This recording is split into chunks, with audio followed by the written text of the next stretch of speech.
It was a freezing night in Detroit, the kind of cold that cuts through your skin and can't be beaten with an old blanket. On the sidewalk of a public shelter, lying on damp cardboard, a frail man with sunken eyes and an unshaven beard stared at the cracked ceiling of the hostel as if searching for answers in the concrete. His name was Marcus King. At 34 years old, he was exactly where he never imagined he'd be, broke, dirty, invisible. There were no friends left to call, no family to ask for help. His phone had been dead for months. His dignity was buried beneath the filthy clothes he wore day and night. To many who passed by, he was just another homeless person among countless others. But inside, Marcus was screaming. He remembered with pain everything he had lost, and yet no one knew that this man had once owned a car, a steady job, and dreams bigger than the city that swallowed him whole. Hunger hurt, but not as much as the silence. Loneliness was more unbearable than any cold. Marcus was in his third month living on the streets. He already knew the best times to scavenge a discarded slice of pizza. He knew where the wind hit hardest and where the security guards were most brutal. His routine was mechanical. Wake up before the sun, wait in line at the shelter for weak coffee and stale bread, wander aimlessly, try to forget he existed. At night, another battle to find a spot where he wouldn't be beaten or robbed. It was the life of an invisible man, but deep down, he still clung to a thread of hope, however small it might be. And you, have you ever seen anything like this? Tell me in the comments and subscribe to the channel, because what I'm about to tell you will break your heart. Before, Marcus had a modest house, a wife, and a job at an auto repair shop, but it all started to crumble when the company he'd worked at for 7 years shut its doors without warning. A mass layoff, no severance, no promises kept. The city was in crisis, and thousands like him were left adrift. He tried everything, freelancing, odd jobs, deliveries, but rent doesn't forgive. Neither do the electric bill, or the mounting debts that pile up quietly until they scream. And when the water reached his neck, his wife couldn't take it anymore. She left with their son, and she took with her his will to keep trying. In his first days on the streets, Marcus still cried. He'd sit on the sidewalk with lost eyes and weep, but he soon learned that in the world of the forgotten, crying is weakness, and weakness out there comes at a high price. He started walking with a hardened gaze, tense shoulders, as if his presence didn't exist. And that's how he felt. A ghost drifting among people who looked away. A reflection of failure no one wants to face. The shelter where he slept closed at 7 a.m. After that, he had to wander. And time moved far too slowly when you had nothing to do, nowhere to go, and a name no one remembered. One of those cold mornings, sitting on the step of a shuttered store, Marcus overheard a conversation he'd never forget. Two men were talking about resilience and overcoming, like it was trendy. One of them said, "If you want it, you can do it." And inwardly, Marcus laughed with bitter irony. He wanted it. He needed it, but no one out there gave him a single chance. Still, that phrase echoed in his head for days, like a pebble in the shoe of his misery.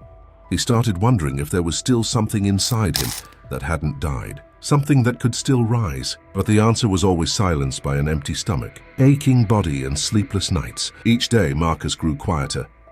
He observed the world like someone studying a puzzle. He noticed the cars, the buildings, the people with backpacks and expensive phones. He wondered, what do they do? Where did they learn it? Why them and not me? And in those questions a spark was born.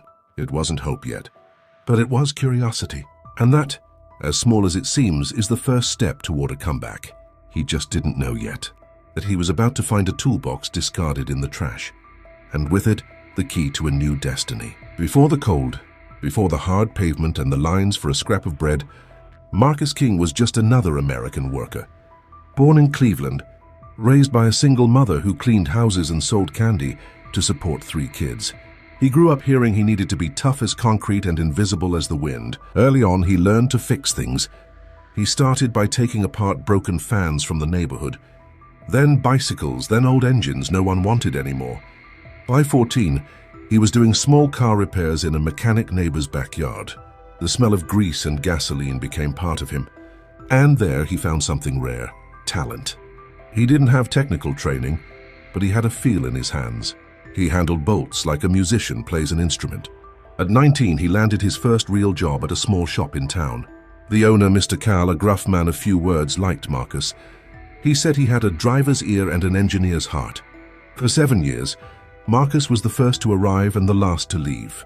He fixed cars, mopped the floor, greeted customers. He saved every penny. At 25, he met Lisa, a newly graduated nurse, idealistic, full of dreams.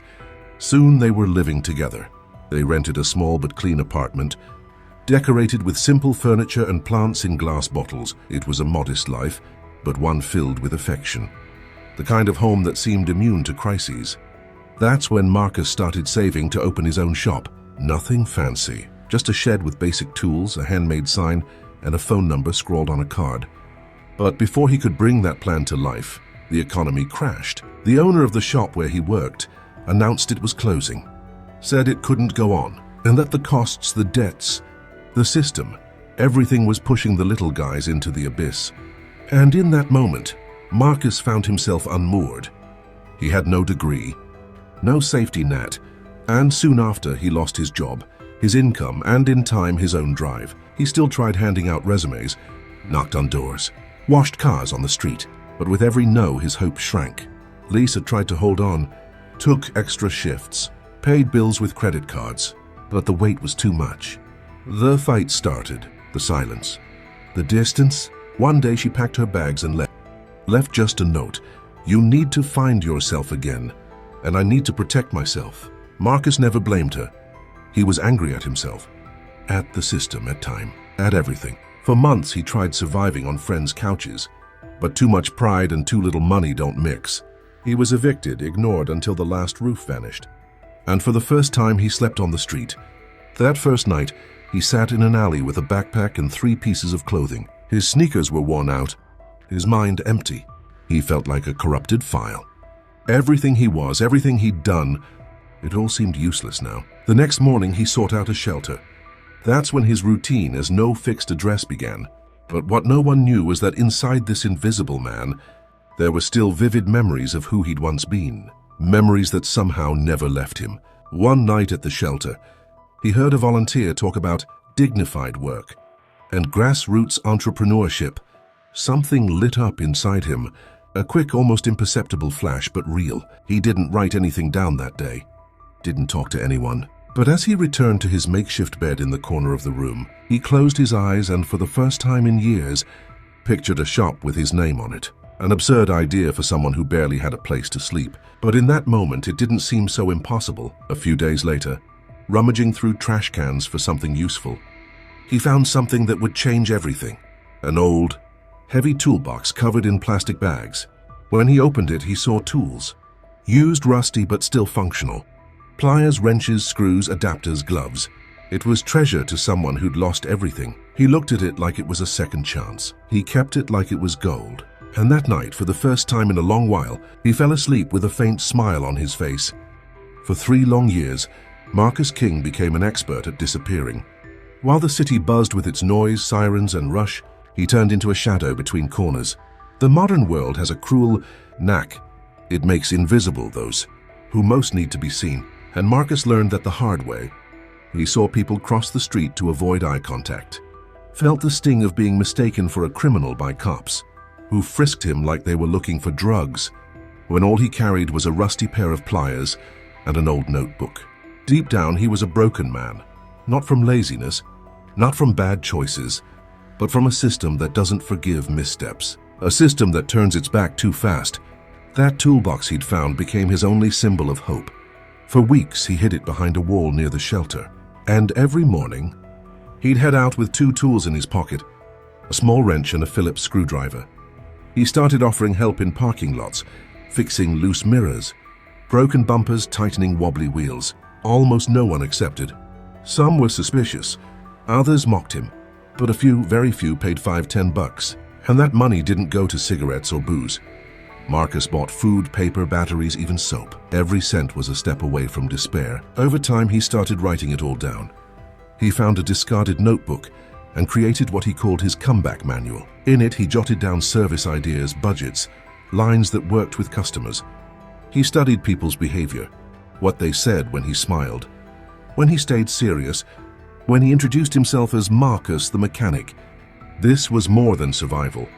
It was strategy. While many gave up on themselves, Marcus was slowly, quietly building something invisible, a mindset immune to ruin.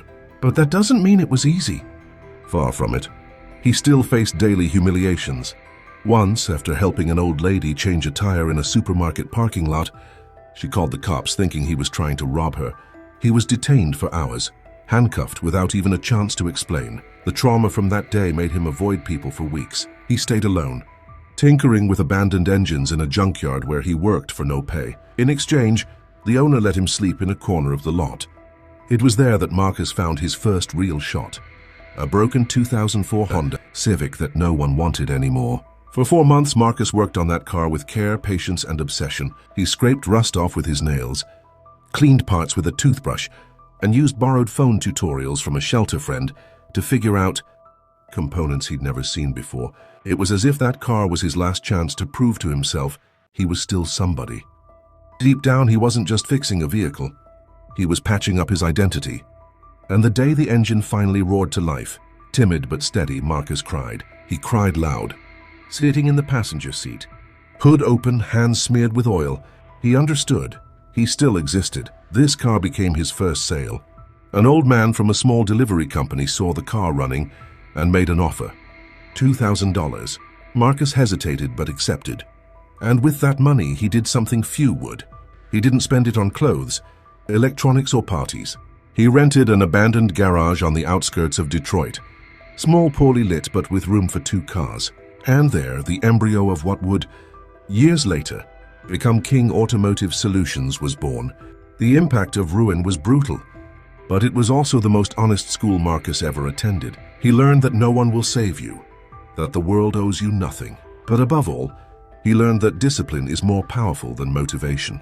That waking up every day with a mission, even without guarantees, is what separates the invisible from the indispensable.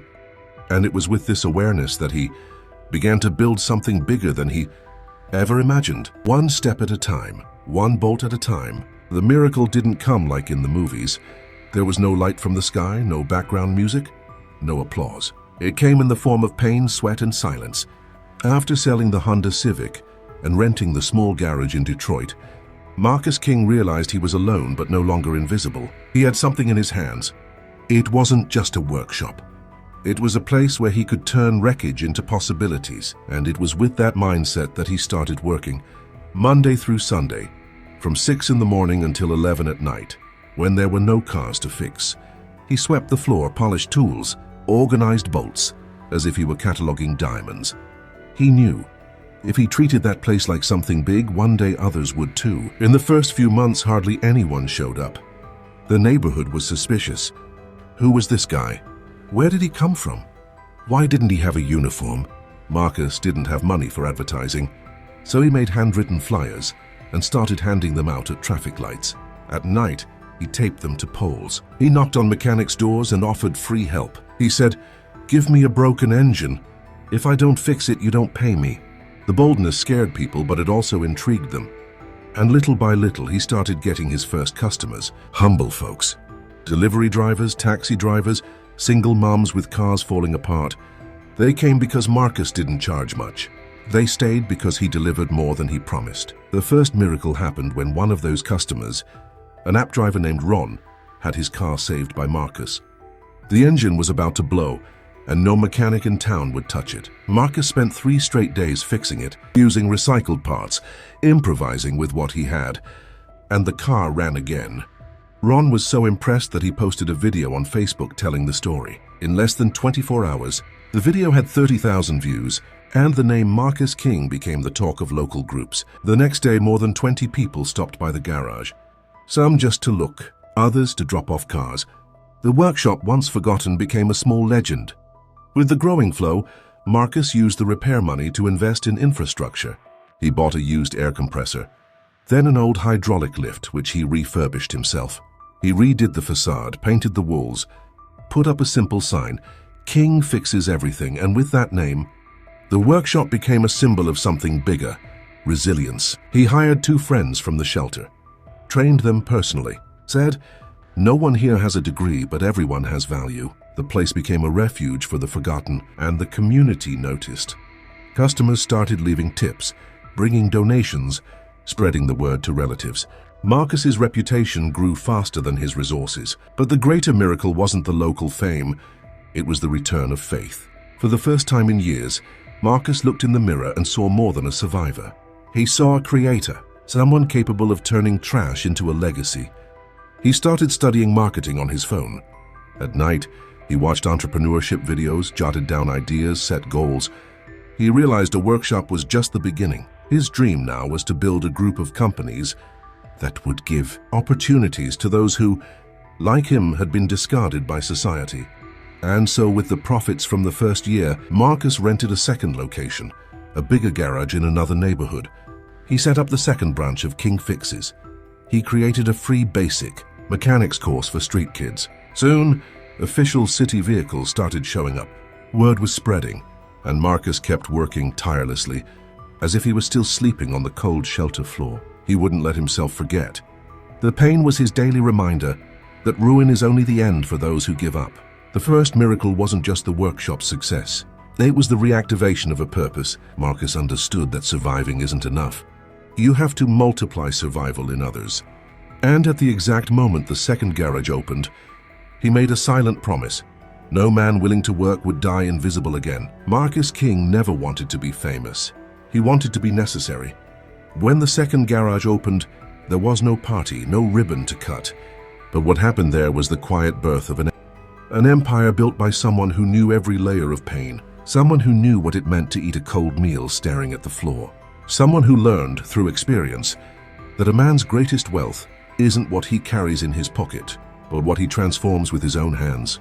The name King Fixes Everything began to spread, not just among customers, but among social institutions, churches and even public schools, which started referring troubled teens to the courses Marcus offered. He was building something bigger than a network of workshops. He was crafting a new chance at a future for people no one else wanted to hear. It was then that he realized teaching mechanics wasn't enough. He needed to tackle the real enemy, lack of autonomy. Many of the kids who came to him didn't know how to fill out a resume, open a bank account, or speak in a job interview. So he started his second company, King Life Skills, a non-profit focused on teaching the basics of real life. He set up classes inside the workshops, brought in volunteer teachers, partnered with NGOs, and offered something schools don't teach: how to survive in the world as poor, black, and invisible. The classes filled up, and results started showing. In less than a year, over 100 young people landed steady jobs, and some even started their own businesses. But Marcus didn't stop. He knew financial vulnerability was one of the biggest causes of ruin. So with the reinvested workshop profits, he founded his third company, King Auto Parts, a distributor of used, recycled and refurbished parts. The idea was simple but brilliant. Instead of relying on big, expensive suppliers, Marcus created his own supply chain. He hired former unemployed folks, formed teams to collect abandoned cars, discarded parts, forgotten engines. Everything was cleaned, inspected, and sold at affordable prices to other small workshops. And with that, Marcus built a closed system where the profit circulated among the same faces that once begged on the sidewalks. Each company had a purpose, and they all connected. The workshops provided jobs, the distributor cut costs, the non-profit trained people. But Marcus still wasn't satisfied. Something had always bothered him: the silence of untold stories. How many like him were rebuilding their lives, but no one knew? So he founded his fourth company, King Media Lab, a small audiovisual content producer dedicated to telling real stories of overcoming, of people who came from nothing and built something. The idea was simple: use social media to inspire. Show there's a way out. Show that failure isn't a death sentence. The videos went viral. Millions started following the page. And for the first time, Marcus became a public reference. That's when he grasped the scale of what he'd built. So investors, no college degree, no inheritance, just the strength of consistency and the will to prove no one is too broken to be useful. But one final piece was still missing, and it would come from where it all began: the shelter. Marcus knew many men remained trapped in cycles of return. They'd get off the streets, find a job, but without support, they'd end up back on the streets months later. He knew what was missing was structure. So he created his fifth company, King Housing, a housing project that rented subsidized rooms to vulnerable workers. Small apartments with clear rules and community support. Each resident got guidance, paid a symbolic amount, and above all, gained time to rebuild their life. Today, Marcus King isn't just the owner of 5 companies. He's a symbol of a generation that refuses to accept the label of failure. His empire wasn't built with luxury but with sweat. He's not the CEO of a multinational, but the leader of an ecosystem of hope. Every piece of his empire has a name, a story, a scar. And that's exactly why it works, because he didn't build it based on numbers. He built it based on real pain. Success is a mirage for those who've never had water. When you grow up fighting for a plate of food, the idea of winning feels like a delusion reserved for others. But Marcus King discovered something that changed everything. There's no victory without repeating the pain, and it was that pain, repeated day after day, that forged the man who now walked the halls of King Housing with a badge on his chest and invisible scars on his back. There among beds made with effort and walls, freshly painted by residents who'd never had a roof of their own. Marcus understood he'd built more than companies. He'd built a legacy, but something was still missing. The final key wasn't a new business, an award or a six-figure check. It was the healing of what never scarred over, abandonment. Because even with all he'd achieved, Marcus still woke some nights with his heart racing, hearing echoes of his mother's voice saying she'd come back, but she never did. He still felt the humiliation of begging for food and being ignored. He still remembered the cold of his first winter in the shelter. The past for him wasn't a memory. It was raw material, and it was with that past that he needed to reconcile. So he decided to do something he'd avoided for over a decade, return to the shelter where he'd slept for 3 years. When he arrived, the building was different. Fresh paint hid the old pain. He walked in slowly, breathing deeply, trying to hold back the ghosts that came hand in hand with every step. Inside, he found new faces. Young people, tired men, mothers with small children, all trying to survive just as he once had. Marcus didn't go there as a hero. He went as someone who still needed healing. And that afternoon, in a circle with 10 residents, he told his story there for the first time. He spoke of the cold floor, the shame, the urge to disappear. Then he showed pictures of the workshops, the employees, the houses, the classes he'd formed. He said, "You're not broken. You're just waiting for the next version of yourselves." Some cried. Others sat in silence. But they all felt something they hadn't in a long time: possibility. As he left, Marcus handed over an envelope with a project, a job and housing scholarship program that would offer shelter, work and training to those who wanted to start over. It would only be 10 spots at first, but each one would be an open door. This was more than charity. It was justice. It was the final key, giving back to the place. That took him in the chance to save others like him, and that day Marcus King slept in peace for the first time, knowing he'd closed the cycle that once condemned him to pain. Months later, Marcus's story hit national TV. Invited for interviews, tributes and social entrepreneurship awards. He turned down all the grandiose titles. He said, "I'm not a genius. I just didn't give up." He made a documentary with King Media Lab, titled From Shelter to CEO. The film was watched by millions, in schools, prisons, companies, and it inspired dozens of similar projects in other states. Marcus started getting calls for lectures, mentorships, events, but always with one condition. He'd only go if he could bring someone from his team. He wanted the world to see that success didn't have one face. It had many. It had names like Daryl, who once lived off collecting cans and now coordinated logistics for King Auto Parts, or Lisa, a former homeless woman, now manager of King Life Skills. The final key, then, wasn't just about forgiving the past. It was about sharing the present. Because nothing Marcus built would mean anything if it were just for him. He understood his story would only be complete if it helped other stories begin. And today, Marcus King, former homeless man, former abandoned child, former nothing, is a reference in the United States as a symbol that failure isn't an end. It's just a phase, a place, a starting point. At the end of every lecture, he closes with the same line: "No one's born ready, but everyone's born with a key in their pocket." The difference lies in who's brave enough to use it. And maybe that's the most powerful lesson of all. If you like this story, subscribe to the channel, give it a like, share it, and leave a comment.